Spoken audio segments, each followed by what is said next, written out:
Hi, I'm going to talk about using the pinky. Okay, when we start playing, our first and second and third fingers are stronger. It's a little easier to put them down, and then all of a sudden we have to start using the fourth finger.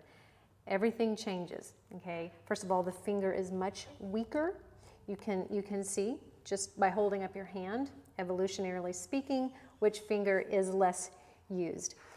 So when we're learning to incorporate the pinky, we really need to give a little extra special attention to get that finger as strong as the other fingers so that it is as effective as our first three fingers. Now the other issue with the fourth finger is the angle of the hand. Okay, now if you're, especially for adults beginning to play the violin, bringing that hand around so that the pinky can reach the strings, that alone is an issue because of the length of the pinky, we have to change the angle. We have to bring this knuckle line here in a little bit further around, closer to the neck of the instrument.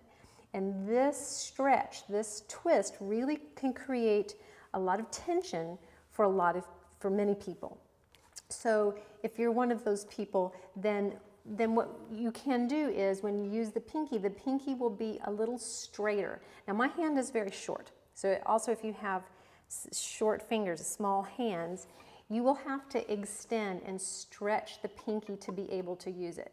Now when I'm in higher positions, I don't have to stretch as far, and then the pinky is a little more bent. Now ideally, your pinky is curved. If you have large hands, then you can have some sort of curvature to this pinky, but unfortunately, my pinky is pretty extended here when I'm playing in first position, even though my hand is pretty far around. Okay, so the other thing is if you do have this, you feel this pull here, one thing you can do is to bring your elbow under and support it with the muscle here in your shoulder. So as you bring your elbow under, this is a large muscle. This is easily developed.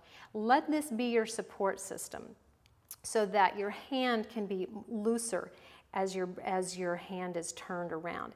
If you just twist that arm around, especially if your elbow isn't positioned well underneath the instrument and all you're doing is just rotating that hand around, that's going to create even more tug, more pull. So by bringing the elbow under, supporting it here, then it frees up a little bit. That frees the hand up a little bit, creates a little less tension here in the wrist. Again, you can be extended if you have to be. Okay, and then we have to build the strength. Okay, and my favorite way to do that really is just doing finger taps. Okay, the finger taps start to build the muscle here in the back of the hand, and I also am a big fan of, when training left hand, is to put the hand in up here in position, like when we're doing vibrato exercises. You're not there yet, but you will be someday.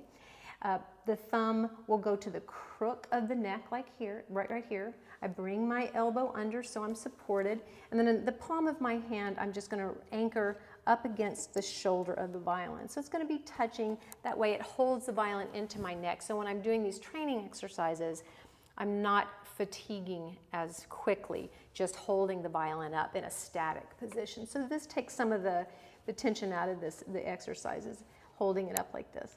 And then just start tapping the edge of the violin. You can hear the little tap. Okay, I'm just tapping the wood. And as you tap, okay, I want you just to feel the quick action here at the base knuckle of the pinky. Okay, so that's what we're trying to develop, is the action here. We're not going to be pushing, mashing this way.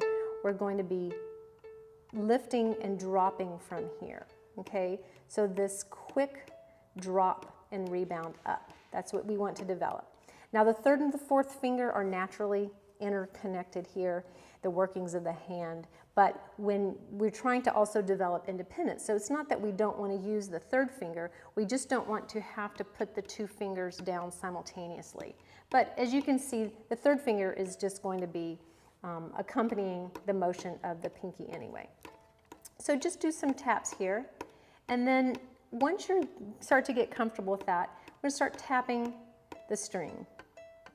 Okay, it's harder as soon as you start tapping the string, because now we're also tapping the string down to the fingerboard. So that's added resistance, and that requires more strength in the hand.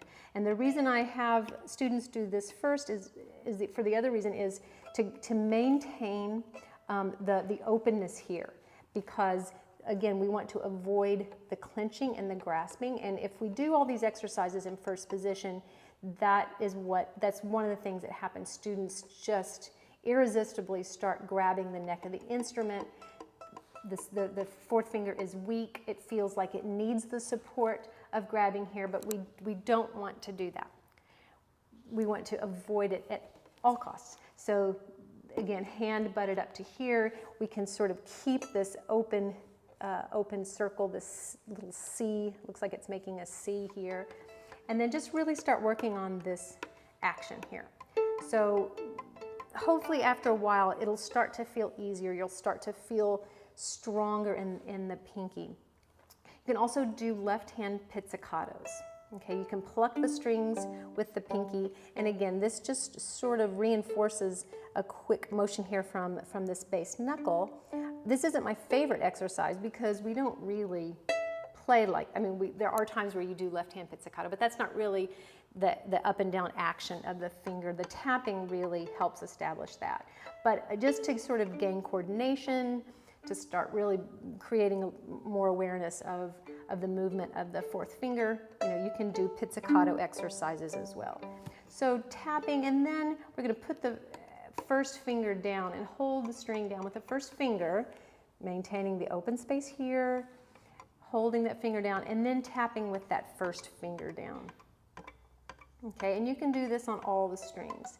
And once you feel confident, and you can tell yourself, okay, I'm going to move my hand back, and just because I'm moving my hand back doesn't mean that I'm going to bring this knuckle and squeeze it towards the edge of the neck, okay? So you're going to keep that open and just move your hand down.